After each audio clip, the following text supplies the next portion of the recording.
거룩한 백성이라는 제목으로 우리가 말씀을 한번 생각해 보겠습니다. 지금 우리는 하루에 24시간이라는 시간을 씁니다. 이 시간은 오래전부터 이렇게 사용되어 왔던 시간인데요. 시차란 게 있습니다. 24시간을 똑같이 쓰면서 시차가 있어서 그 시차에 따라서 지역들에 있어서 어떻습니까? 그 조금들의 시간의 차이가 있음을 분명히 발견합니다. 그러면 이 시간의 기준이 어떻게 생긴지 아십니까? 시차가 어떻게 생긴지 아십니까? 아마 우리가 자세히는 모르실 거예요. 그죠? 왜 시차가 생겼는지, 그리고 그 시차가 어떻게 해서 생겼는지 아마 잘 모르실 겁니다. 그런데 우리나라를 기준으로 해서 보면 일본은 한 30분 정도의 시차가 납니다. 그런데 30분 정도의 시차가 나지만 어떻습니까? 그냥 같은 시간대를 씁니다. 중국은 어떻습니까? 중국은 우리랑 같은 이 경도상에 있는 나라를 보면 어떻습니까? 전혀 위치는 보면 전혀 시차가 없습니다. 북한 이쪽에 있는 영길이라든지 이쪽은 시차가 없습니다. 그런데 1시간이라는 시차를 둡니다. 중국은. 실질적으로 어떻습니까? 저 남쪽으로 내려가면 티베트 쪽으로 가면 어떻습니까? 시차가 더 나요. 더 나는 2시간 이상 나는데도 그냥 1시간만 이렇게 씁니다. 자, 이렇듯 시간의 기준을 잡을 때에 또 이 시차를 적용할 때에 그 기준이 있었습니다. 이것이 그러니까 19세기 중엽 때 이것이 결정이 되었는데요. 그전에는 나라마다 어떤 자기들마다 그 도시, 어떻게 우리가 보면 좀 유명한 도시들 있지 않습니까? 그 나라의 유명한 도시들, 거기에 보면 이 시차가 적용되기 전에는 자기들마다 고유한 시간대를 두고 있었습니다. 그래서 24시간을 똑같이 썼지만 자기들만의 기준을 가지고 있었다라고 봅니다. 그런데 찰스 퍼디난드 도드라는 교수가 있습니다. 이 교수가, 도드라는 교수가 국제적으로 똑같이 사용할 수 있는 시간을 만들어냅니다. 만든 건 아니죠. 발표를 했습니다. 우리가 이 똑같은 시간대를 썼으면 좋겠다라고 발표를 합니다. 이것을 1883년 때 정해질 때까지 그렇게 다 각기 다른 시간대를 사용했음에도 전혀 문제는 없었습니다. 그런데 이 도드 교수가 이 국제적인 시간대에 어떻게 보면 똑같은 시간대, 시차를 썼으면 좋겠다라고 해서 경도가 15도가 바뀔 때마다, 그러니까 15도의 범위 안에서 이렇게 딱 잡으면 여기서 여기까지 15도 안에 딱 둡니다. 범위를. 경도 15도의 범위를 두고 그 안에 있는 나라들은 똑같이 같은 시간, 1시간을 쓰고 그 15도를 넘어가면서 계속해서 15도가 넘어갈 때마다 1시간씩 더 플러스를 시킵니다. 그러다 보니까 지금 어떻습니까? 우리가 유럽이랑 지금 우리나라의 시간대가 꽤 많이 한 8시간, 10시간 나지 않습니까? 또 미국까지는 한 13시간 나기도 합니다. 이렇듯 이렇게 경도 15도가 넘어갈 때마다 1시간씩을 부여합니다. 그런데 이 도드 교수의 제안을 미국에서 1883년에 미국에서 먼저 법으로 정합니다. 우리도 저 시간대를 표준으로 삼으면 좋겠다라고 해서 정합니다. 그래서 이 표준 시간대를 잡으면서 그럼 기준을 어디 둘 것이냐, 어느 곳에 기준을 둘 것인가라고 많은 사람들이 의논을 합니다. 그런데 1883년도에 그것을 미국이 결정한 다음에 1884년도에 우리가 잘 알고 있는 영국의 그리니치 천문대가 있습니다. 그 그리니치 천문대를 기준으로 해서 모든 시간에 어떤 시차를 적용하기로 결정을 합니다. 그런데 이 기준이 된 이유가 있습니다. 왜 하필 영국이냐라는 겁니다. 왜 하필 영국이겠습니까? 아시는 게 있습니까? 혹시라도? 참 이것도 정하는 것을 보면 참 그 시대의 사람들을 또 좀 어떻게 보면 참 단순하다라고 볼 수 있고요. 지금 정해도 아마 이럴 수 있을 것 같다라고 생각을 합니다. 그 이유가 뭐냐니까 여러 가지 이유가 있는데 가장 큰 이유 2가지가 미국이란 나라가 이 그리니치의 시간대를 가지고 자신들의 시간대로 선택했기 때문이다라고 얘기합니다. 첫 번째가 미국이 그렇게 결정했기 때문에 결정했다라고 얘기합니다. 이거 참 단순하잖아요. 어떻게 보면 이 시대에 1800년대 같으면 어떻습니까? 미국보다는 그래도 유럽이 조금 더 힘이 있었다라고 볼 수 있습니다. 그런데도 미국의 결정에 따라서 그렇게 하나 정했다라고 보여지고요. 또 한 가지는 세계에서 선박 배들이 운행을 하지 않습니까? 그래서 총 톤수, 그러니까 1년 동안 이렇게 운항하는 배들의 총 톤수, 그것이 10,000톤이라면 그 10,000톤의 72%가 그리니치 천문대를 중심으로 사용되어지는 그 자오선을 가지고 있는 해도, 바다에서 쓰는 지도지 않습니까? 그 해도를 가지고 이렇게 항해를 했기 때문에, 그래서 72%나 되는 배들이 다 그리니치 천문대의 해도를 사용했습니다. 그러다 보니까 자연스럽게 미국이 결정하고 그리고 쓰고 있는 그 해도 그리니치 천문대를 기준으로 그렇게 정해졌다라고 얘기를 합니다. 이렇듯 시간의 기준이 있는 것, 이것을 우리가 잘 압니다. 어떻게 보면 오늘날 참 편리하게 사용할 수 있습니다. 그래서 우리나라를 기준으로 하면 그저 앞으로 돌아가기도 하고 뒤로 밀려나기도 하는 그 시간대에서 우리가 편리하게 잘 사용하고 있습니다. 그러면 오늘 우리가 살아가는 삶에 기준은 어떤 게 있습니까? 나는 이런 기준이 있습니다. 내가 사는 삶의 기준, 내가 어떤 것을 생각하고 결정할 때의 기준, 그리고 내가 어떻습니까? 다른 사람들에게 뭔가를 도와줄 때의 기준, 이런 기준들이 우리 각자마다 아마 다 있을 겁니다. 그러면 내가 성도로서 어떤 기준을 가지고 지금까지 신앙생활을 해오셨는지 한번 보시기 바랍니다. 나는 어떤 기준으로 신앙생활을 했습니까? 하나님께서 내게 신앙을 주시고 믿음의 은혜를 주신 이후에 지금까지 시간들을 보내오시면서 나는 이런 기준을 가지고 신앙생활을 했습니다 라는 기준이 분명히 있을 거예요. 그 기준이 무엇이 있는지를 우리가 한번 잘 생각해 보시기 바랍니다. 그리고 그 기준을 가지고 혹시라도 강요하고 있지는 않은지, 내가 이렇게 사니까 너도 그렇게 살아야 된다 라고 혹시라도 자녀들에게 강요하고 있지는 않는지 우리가 한번 생각해 볼 수 있기를 원합니다. 그리고 가장 좋은 것은 아마 하나님의 말씀의 기준으로 사는 게 제일 좋을 겁니다. 다른 어떤 것보다도 내 생각이 포함되어져 있는, 아니면 내 생각으로 해석해낸 하나님의 말씀이 아닌 그저 순수한 하나님의 말씀이 기준이 되는 겁니다. 그렇지 않겠습니까? 그리니치라는 천문대가 그냥 순수하게 그곳이 기준이 된 겁니다. 그러면 그 기준을 통해서 사람들이 여러 가지 해석을 내놓았지만 그러나 결국 중심은 그 그리니치 천문대입니다. 그와 같이 우리가 하나님의 말씀으로 많이 해석하고 또 그것을 내가 은혜로 받고 또 여러 가지 것들을 포함해서 우리가 만들어내는, 재해석해내는 그런 삶을 살아가지만, 그러나 가장 중요한 기준은 어떤 것도 포함되지 않는, 그죠? 그냥 순수한 100%의 이 하나님의 말씀 성경을 기준으로 해서 살아가시면서 혹시라도 성경에서 우리가 벗어나거나 오버하거나 또 하나는 잘못되거나 부족한 것들이 있다면 이 말씀으로 바르게 하시기를 바랍니다. 목사가 얘기한다고 해서 그것이 기준이 돼서 안 되고, 오랜 시간 동안 신앙생활을 했다고 해서 그것이 기준이 돼서는 안 됩니다.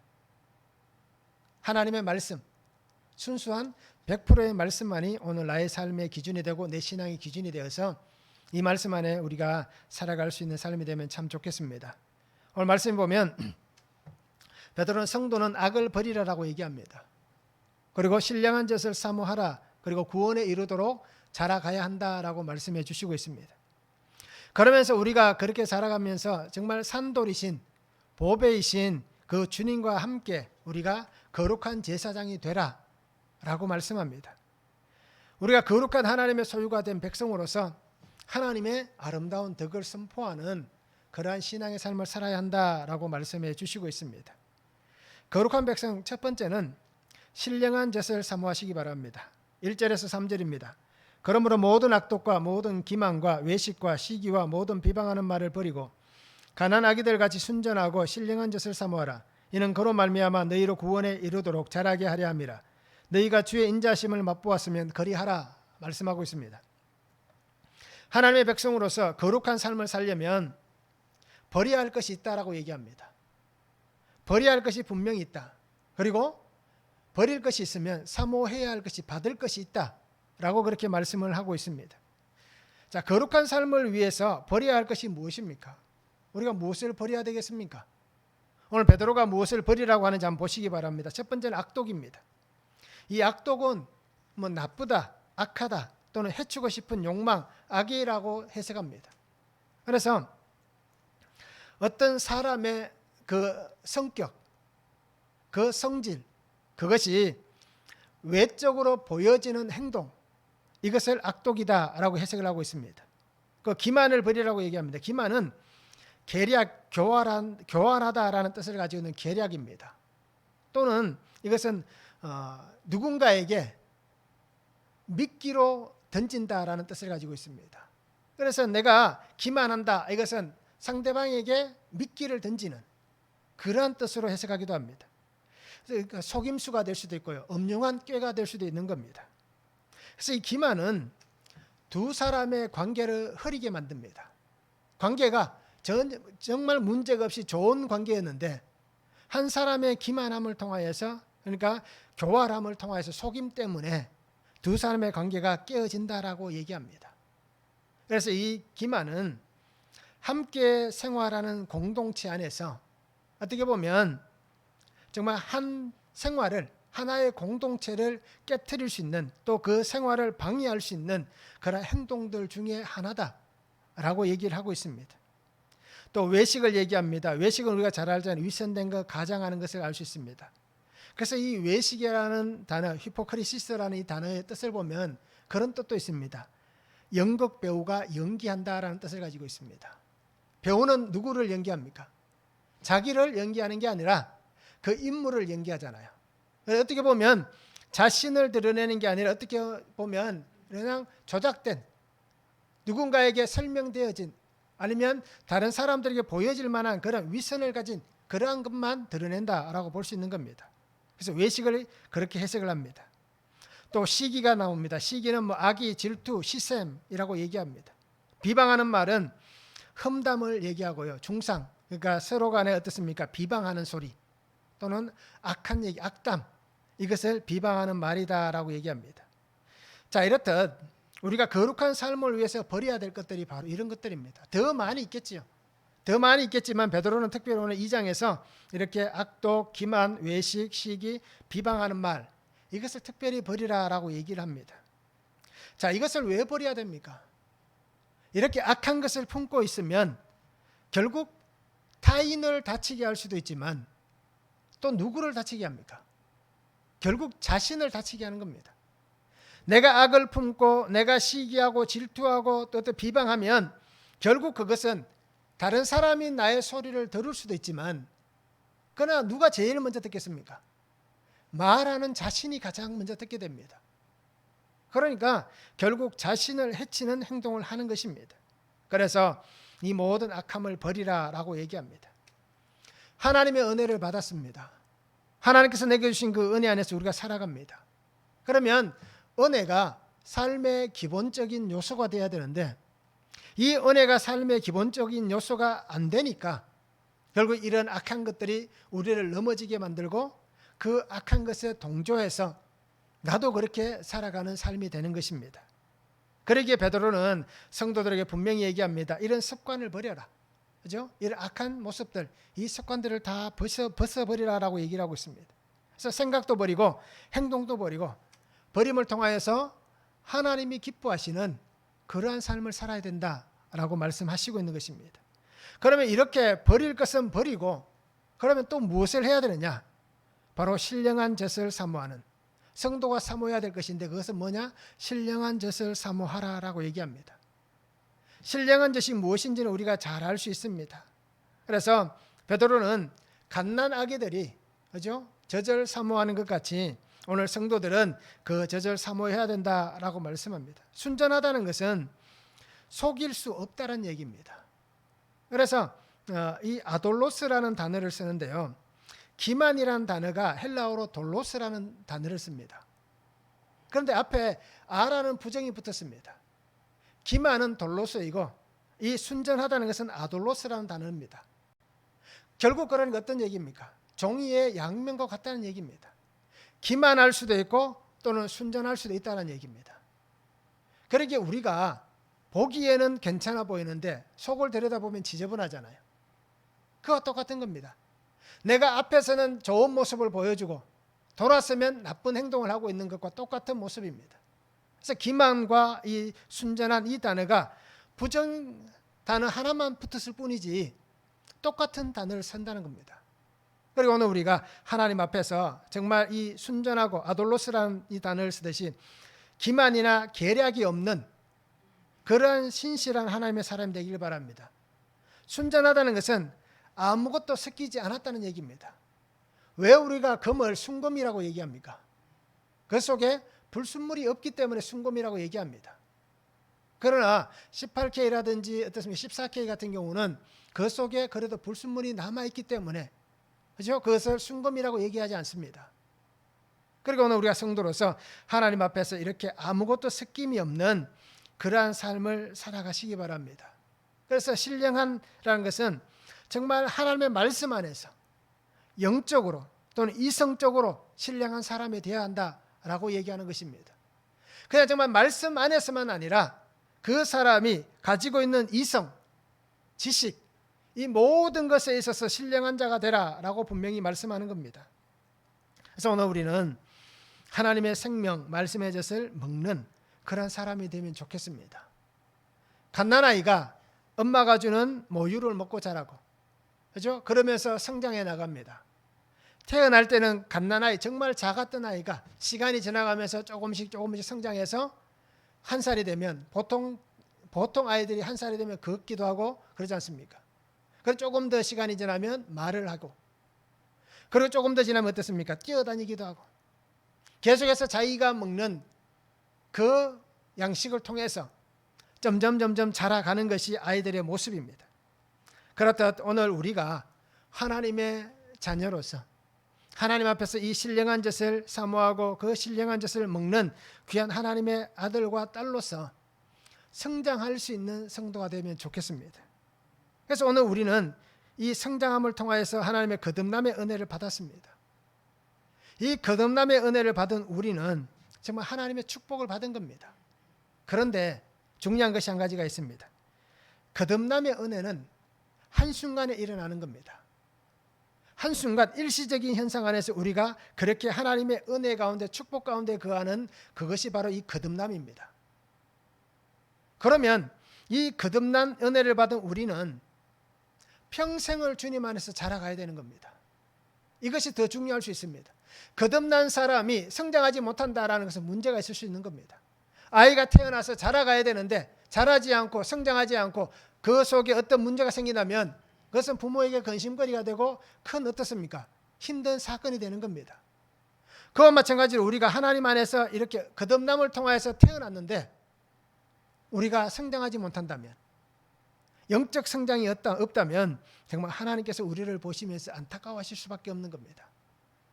저 아이가 자라가야 될 텐데, 믿음 안에 성장해야 될 텐데 라고 우리를 보시면서 안타까워하실 것입니다. 그리고 오늘 우리는 하나님의 말씀, 이 생명의 말씀을 통하여서 이 말씀의 능력 안에서 하나님 앞에서 날마다 성숙한, 날마다 아름답게 자라나는 그런 복된 성도가 되면 좋겠습니다. 우리가 생명의 말씀을 날마다 사모하시기 바랍니다. 우리가 매일매일 양식을 공급받아야 살아가잖아요. 우리에게 주어지는 그 양식이 있어야만 우리는 살 수 있습니다. 이렇듯 우리가 매일매일 말씀을 먹어야 됩니다. 그래서 매일 말씀을 먹고 하나님 앞에서 그 말씀 안에서 내가 자라나고, 어떻습니까? 그 말씀을 통하여서 시험을 이겨내고, 그 말씀을 통하여서 유혹을 이겨내고, 그 말씀을 통해서 죄의 여러 가지를 견디고 승리할 수 있는 그 역량, 그 생명의 양식을 매일매일 우리는 말씀을 묵상함으로 공급을 받아야 됩니다. 그러기에 우리 성도님들이 날마다 주의 말씀을 사모하시고 그 말씀 안에서 영과 육이 아름답게 성장할 수 있는, 자라갈 수 있는 은혜가 있으면 좋겠습니다. 에베소서 4장 13절과 14절 이렇게 말씀합니다. 우리가 다 하나님의 아들을 믿는 것과 아는 일에 하나가 되어 온전한 사람을 이루어 그리스도의 장성한 분량이 충만한 데까지 이르리니, 이는 우리가 이제부터 어린아이가 되지 아니하여 사람의 속임수와 간사한 유혹에 빠져 온갖 교훈의 풍조에 밀려 요동하지 않게 하려 함이라 라고 말씀합니다. 내가 여전히 죄에 빠지고, 내가 여전히 죄의 유혹에 넘어지고, 내가 여전히 세상의 그 물결에 휩쓸려 다닌다는 것은 아직 내가 그리스도의 장성한 분량까지 충만한 데까지 자라가지 못했다는 얘기입니다. 그러니까 몸집이 작고 연약하니까 휩쓸릴 수밖에 없는 겁니다. 아이들이 자기 힘으로 아무리 그 치는 물 속에서 어떻습니까? 버티려고 해도 그 물살을 견디지 못할 수가 있잖아요. 그러나 장성하면 어떻습니까? 어른이 되면 아이들은 견디지 못하던 그 물살을 어른들은 견딜 수가 있습니다. 이겨낼 수가 있습니다. 그러기 오늘 우리가 정말 하나님의 말씀 안에서 영과 육이 강건해져서 거룩한 하나님의 백성으로 삶을 살아가시면 좋겠습니다. 그리고 그 안에 하나님께서 내게 허락하신 그 사명을 잘 감당할 수 있는 복을 누렸으면 참 좋겠습니다. 말씀을 한번 적용해 보시기 바랍니다. 악독과 기만과 외식과 시기, 비방하는 말 중에 아직 버리지 못한 것은 무엇이 있습니까? 내가 버리지 못한 것, 그것이 무엇이 있는지 한번 적용해 보시기 바랍니다. 그리고 나는 말씀을 사모함으로 날마다 말씀을 잘 먹고 있는지, 매일매일 나는 이 양식을 잘 공급받고 있는지 한번 적용해 보시면 좋겠습니다. 두 번째는 거룩하신 보배로우신 예수님께 나아가야 됩니다. 4절에서 5절입니다. 사람에게는 버림바가 되었으나 하나님께는 택하심을 입은 보배로운 산돌이신 예수께 나아가 너희도 산돌같이 신령한 집으로 세워지고 예수 그리스도로 말미암아 하나님이 기쁘게 받으실 신령한 제사를 드릴 거룩한 제사장이 될지니라 라고 말씀합니다. 자, 보배로우신 예수님께 나아가야 됩니다. 그런데 이 보배로운 예수님은 어떤 예수님이냐? 오늘 성경에 보면 이렇게 얘기합니다. 사람들에게 버림바 되었다라고 얘기합니다.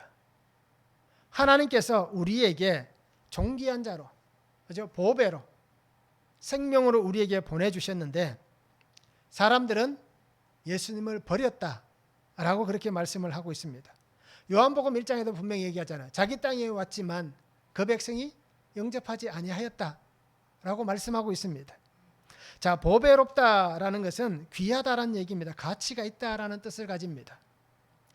그리고 오늘 성경은 분명히 얘기합니다. 하나님은 산돌이신 예수 그리스도를 통해서 하나님께서 영원히 무너지지 않고 영원히 설 수 있는, 그러니까 성전을 세워가시고 집을 세워가시는 하나님의 영원한 은혜가 있는 그 복을 예수 그리스도, 살아계신 돌인 예수 그리스도를 통하여서 오늘 우리에게 주셨습니다. 그래서 예수 그리스도가 기초석이 되는 겁니다. 반석이 되는 겁니다. 그 반석 위에 집을 지은다면 문제가 없습니다. 예수님의 비유로 말씀하셨잖아요. 모래 위에 지은 집과 반석 위에 지은 집을 분명히 비교해서 말씀해 주셨습니다. 자, 이렇듯 예수 그리스도라는 기초석 위에, 그 반석 위에 성전을 짓고 집을 짓는 성도가 되어야 되는 겁니다. 그래야 그 성전이 흔들리지 않습니다. 그래야 그 집이 흔들리지 않습니다.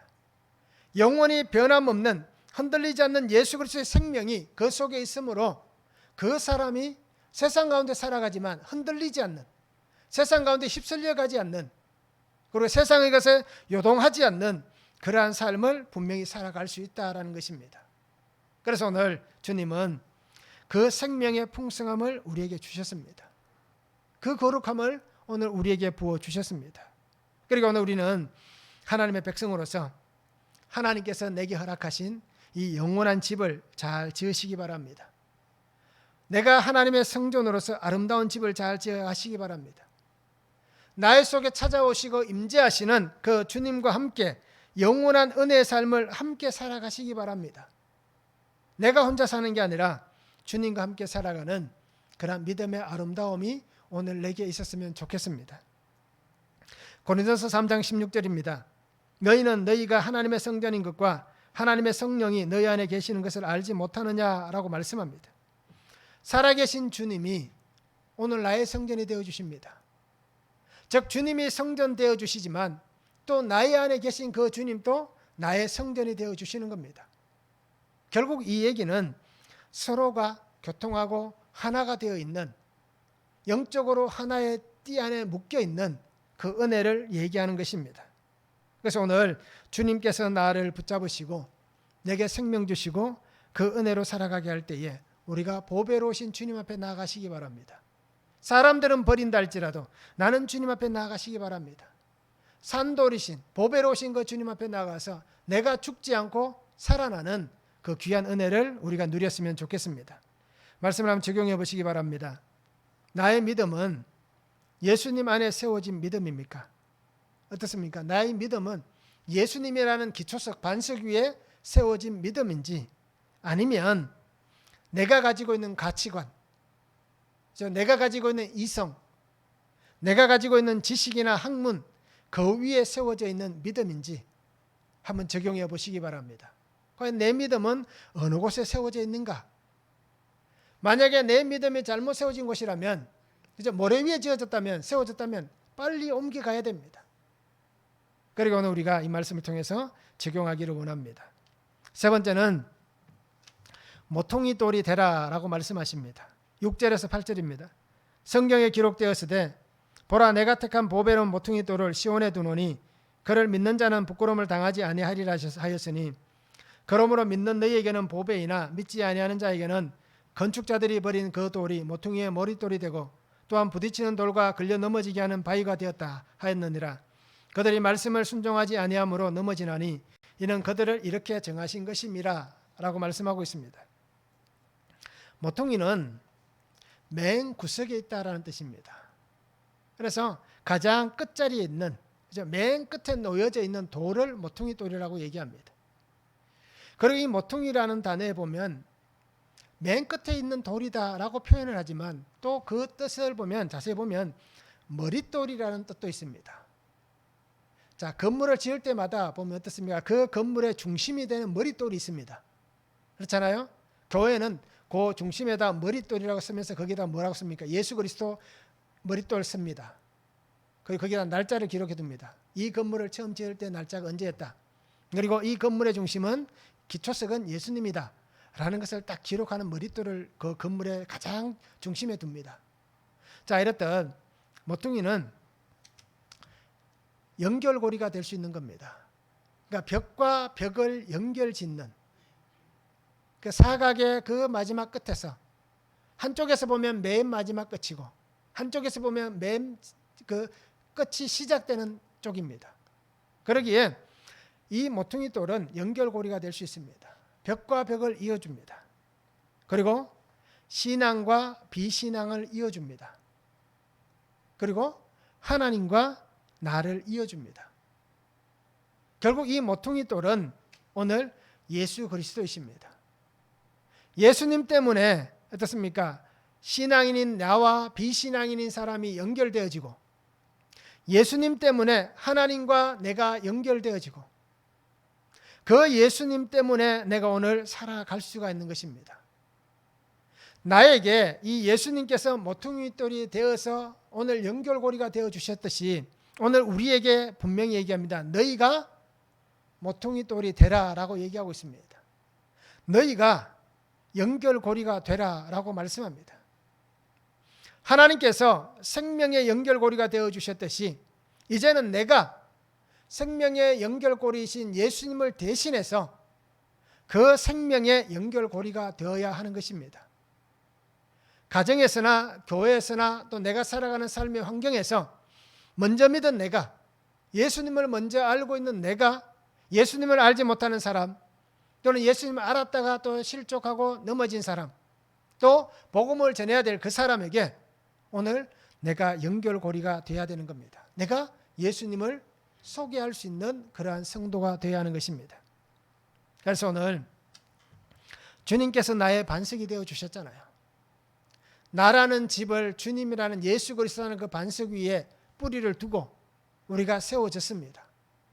그렇듯 내가 저들에게 하나님을 전함을 통하여서, 연결고리가 돼서 전함을 통하여서 그들도 내가 예수님을 전했지만 예수님을 만난 다음에는 나라는 돌은 걷어내버리고, 그죠? 그들도 예수님이라는 그 반석 위에, 기초석 위에 그들도 뿌리를 두는 겁니다. 그래서 우리가 전도를 하고 나서 한 사람을 그리스도께 인도하고 난 다음에 그에게 신앙에 도움을 주고 그 길을 우리가 인도할 수도 있고 또 그에게 협력자가 되어서 도울 수는 있지만, 내 신앙을 가지고 이 사람을 내 마음대로, 내가 전도했기 때문에 내가 원하는 대로 만들어내서는 안 된다는 겁니다. 앞에서 말씀드렸듯이 모든 것의 기준은 말씀입니다. 하나님께서 그 사람을 주관하실 수 있도록 우리는 이제는 그 자리를 내어드릴 것이 온전한 성도의 모습입니다. 그리고 오늘 말씀은 분명히 잘 기억하시기 바랍니다. 우리가 이 모퉁이 돌이 되어서 예수 그리스도의 신실함을 나눌 수 있기를 원합니다. 마태복음 21장 44절에 보면 이 돌 위에 떨어지는 자는 깨지겠고 이 돌이 사람 위에 떨어지면 그를 가루로 만들어 흩으리라 라고 말씀합니다. 이 모퉁이 돌이신, 이 기초석이신, 머리돌이신 예수 그리스도, 이 돌 위에 떨어지는 자는 깨진다라고 얘기합니다. 또 그 돌이 사람 위에 떨어지면 그는 가루가 된다라고 얘기합니다. 이게 어떤 얘기겠습니까? 심판의 말씀일 수 있습니다. 그렇잖아요. 하나님께서 우리를 심판하실 때 우리가 하나님을 알지 못하고, 그죠? 하나님 뜻대로 살지 못하고 말씀대로 살지 못하고 예수님을 영접하지 않은 사람은 그 돌 위에 떨어져서 깨질 겁니다. 또 예수님께서 우리에게 오시면 그 사람은 정말 그 속에서 빠져서 가루가 되어서 흩어질 겁니다. 결국 멸망으로 가는 겁니다. 그런데 또 다른 의미에서 우리가 이 말씀을 보면 그 주님 앞에서 깨어져야 됩니다. 그 주님이 오실 때 내가 가루가 되어서 흩어져야 됩니다. 여전히 나라는 자아가, 존재가 내 속에서 자리를 잡고 있으면 하나님의 말씀에 역사하시는 그 은혜를 가로막게 되는 겁니다. 내가 살아서 꿈틀거리면 하나님의 말씀이 살아서 역사하시는 그 길을 막게 되는 겁니다. 내가 살아있으면 예수 그리스도의 은혜가 사라지는 겁니다. 내가 살아서 내가 주인이 된다면 하나님의 자녀로서의 삶은 부적당하다는 겁니다. 그러기에 우리가 주님 안에서 나는 사라지고 나는 없어지고 오직 주님만이 있는 그러한 은혜의 삶을 살아갔으면 좋겠습니다. 그래서 하나님께서 나를 하나님의 자녀로 부르신 그 은혜 안에서 정말 그 기쁨으로 하나님의 뜻에 합당하게 살아가는 귀한 성도가 되면 참 좋겠습니다. 그래서 오늘 또 나를 사용하시기를 원하시는 주님 앞에서 이제는 내가 모퉁이 돌이 되어서 나아가서 전하고 그리고 내가 해야 될 일들을 다 했다면 이제 나는 그 자리에서 사라지는 겁니다. 그 자리에 주님이 계실 수 있도록 그렇게 만들어가는 성도가 되면 참 좋겠습니다. 말씀을 한번 적용해 보시기 바랍니다. 나는 연결고리, 하나님께서 사용하시는 거룩한 도구로 잘 쓰임받고 있습니까? 어떻습니까? 나는 연결고리가 되어서 하나님의 사용하시는 거룩한 도구로 정말 말씀 안에서 잘 쓰임을 받고 있는지 한번 적용해 보면 좋겠습니다. 여전히 안 됩니다 하고 집도 못 지게 만들고, 그죠? 폐허로 만들고 있는 나는 아닌지 우리가 말씀을 한번 적용해 보면 좋겠습니다. 네 번째는 아름다운 덕을 선포하라 라고 말씀합니다. 9절에서 10절입니다. 그러나 너희는 택하신 족속이요 왕같은 제사장이들이요 거룩한 나라요 그의 소유가 된 백성이니 이는 너희를 어두운 데서 불러내어 그의 기이한 빛에 들어가게 하신 이의 아름다운 덕을 선포하게 하려 하심이라. 너희가 전에는 백성이 아니더니 이제는 하나님의 백성이요 전에는 긍휼을 얻지 못하였더니 이제는 긍휼을 얻은 자니라 말씀합니다. 예수님을 믿는 하나님의 자녀인, 그죠? 나는 거룩한 자녀입니다. 그리고 우리가 이 2장 9절의 말씀을 참 많이들 좋아하고 암송도 하시잖아요. 하나님께서 나를 택하셨습니다. 나는 하나님의 왕같은 제사장입니다 라고 우리 늘 고백하고 나는 하나님의 소유입니다 라고 고백을 하고 있습니다. 자, 하나님께서 나를 하나님의 자녀 삼으신 것, 왜 하나님께서 나를 하나님의 자녀 삼으셨다라고 생각하십니까? 왜 하나님께서 나를 하나님의 거룩한 백성으로 삼으셨다라고, 왜 나를 하나님의 거룩한 제사장으로 삼으셨다라고 생각하십니까? 그것은 하나님께서 나에게 하나님의 덕을 선포하기 위해서입니다. 즉 이 얘기가 뭐냐면 하나님의 복음을 전하게 하기 위해서 나를 하나님의 자녀 삼아주시고 거룩한 백성 삼아주시고 왕같은 제사장이라고 얘기해 주시고 너는 나의 소유다 라고 그렇게 말씀해 주시는 겁니다. 예수님께서 마태복음 28장에서 분명히 말씀하셨잖아요. 땅끝까지 이르러 내 증인 되라고 말씀하셨습니다. 아버지와 아들과 성령의 이름으로 세례를 주고 땅끝까지 이르러 내 증인 되라 라고 말씀해 주셨습니다. 바로 그것을 위해서 하나님께서 나를 택하신 겁니다. 그래서 오늘 베드로는 그렇게 얘기합니다. 기이한 빛에 어떻습니까? 들어가게 하기 위해서라고 얘기합니다. 그렇죠? 기이한 빛에 들어가게 하신 이 기이한 빛이 어떤 빛이냐? 뭐 하나님께서 우리에게 허락하신 정말 놀라운 충격적인 빛이다라고 얘기합니다. 그래서 우리가 감탄할 만한 하나님 앞에 정말 충격적으로 그것을 보면서 정말 놀랍게 여길 만한, 그래서 변화산상에서 베드로와 요한, 야고보가 뭐라고 얘기합니까?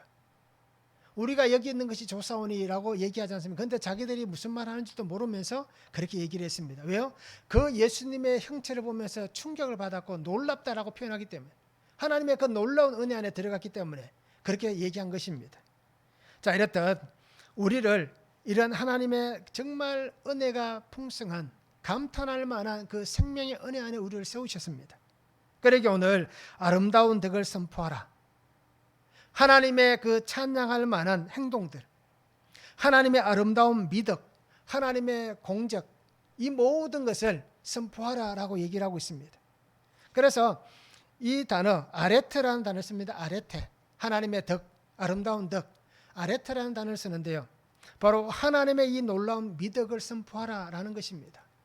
그래서 오늘 우리가 하나님께서 내게 주신 이 삶을 가지고 우리가 할 수 있는 것은 복음을 전하는 겁니다.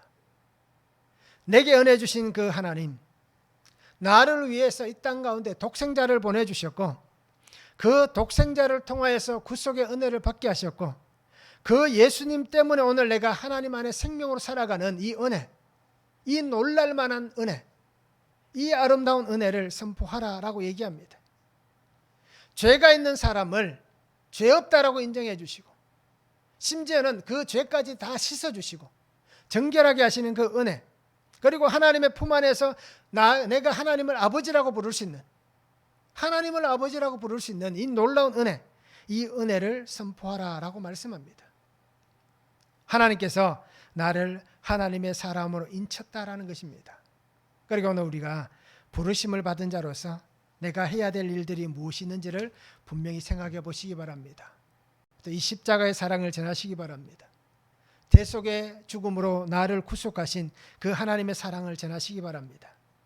그래서 우리가 하나님의 아름다운 향기가 되고 하나님의 아름다운 편지가 되어서 이 땅 가운데 한 사람에게 향기를 전하고, 한 사람에게 편지를 전하고, 한 사람에게 하나님의 아름다운 손길을 나누어서 저들이 하나님의 생명의 향기 가운데 거할 수 있도록 우리가 그렇게 살았으면 좋겠습니다.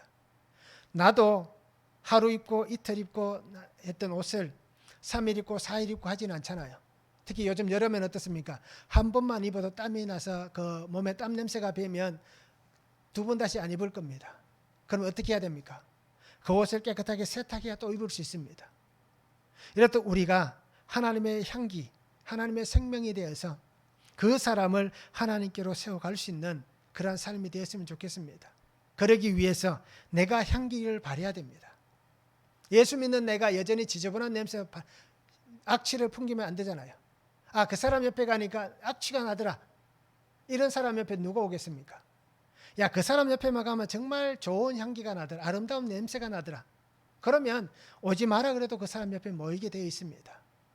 그리고 오늘 우리가 정말 하나님의 이 은혜 안에서 아름다운 덕, 내게 주신 이 생명의 아름다운 향기, 이 향기를 우리가 전할 수 있는 그런 복된 성도가 되면 좋겠습니다. 말씀을 한번 적용해 보시기 바랍니다.